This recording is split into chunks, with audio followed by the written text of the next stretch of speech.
don't do videos about memory kits very often these days, so when we do, we like to make them count.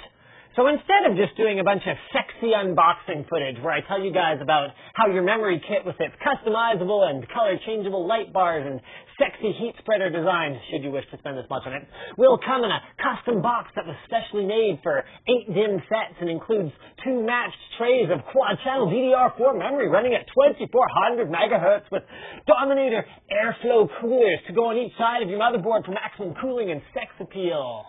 Instead of doing that, I'll find something interesting to investigate and bring you guys along for the ride.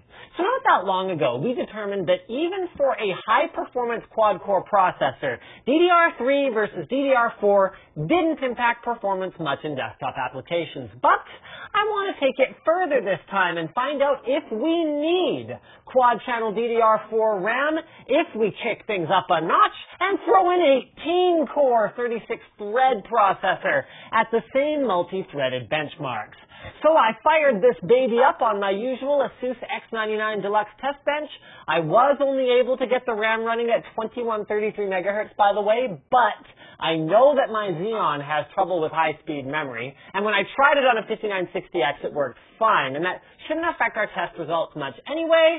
And then I ran my suite of benchmarks with 128 gigabytes of RAM in the system.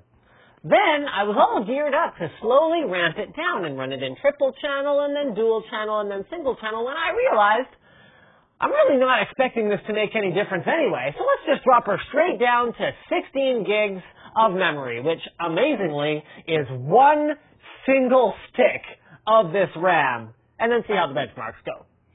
And as expected, going from single all the way to quad channel makes pretty much no difference in anything but our 7-zip compression benchmark and synthetic memory bandwidth tests. And in those cases, we were nowhere near filling up all 128 gigabytes of our memory either. Which leads us to the conclusion already.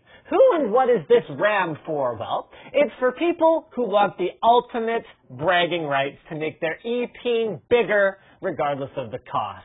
And I guess there is something brag-worthy about having literally the same amount of RAM as your buddy has storage space on his boot SSD, even if it will be years before desktop workloads benefit from this kind of a config, and anyone running that many virtual machines or any of the simulation or rendering workloads that can benefit from this much memory should probably be using ECC-registered DIMMs in a server or workstation anyway.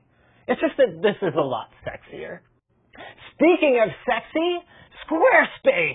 Build a simple, powerful, and beautiful, aka sexy, website with 24/7 support, a bunch of different templates, whether you want to make a store, a blog, or a portfolio, or whatever the case may be, and with prices starting at only $8 a month, with a free domain thrown in for the first year if you sign up for an entire year of the service. They feature responsive design, so your website looks great on a PC or even all the way down to a phone, and they've got cover pages, a feature that allows you to set up a beautiful one-page online presence in minutes. You can start a trial today with no credit card required and start building your website. Just head over to squarespace.com and I think it's /Linus, but whatever, there's a link there, and use offer code Linus to get 10% off your first purchase.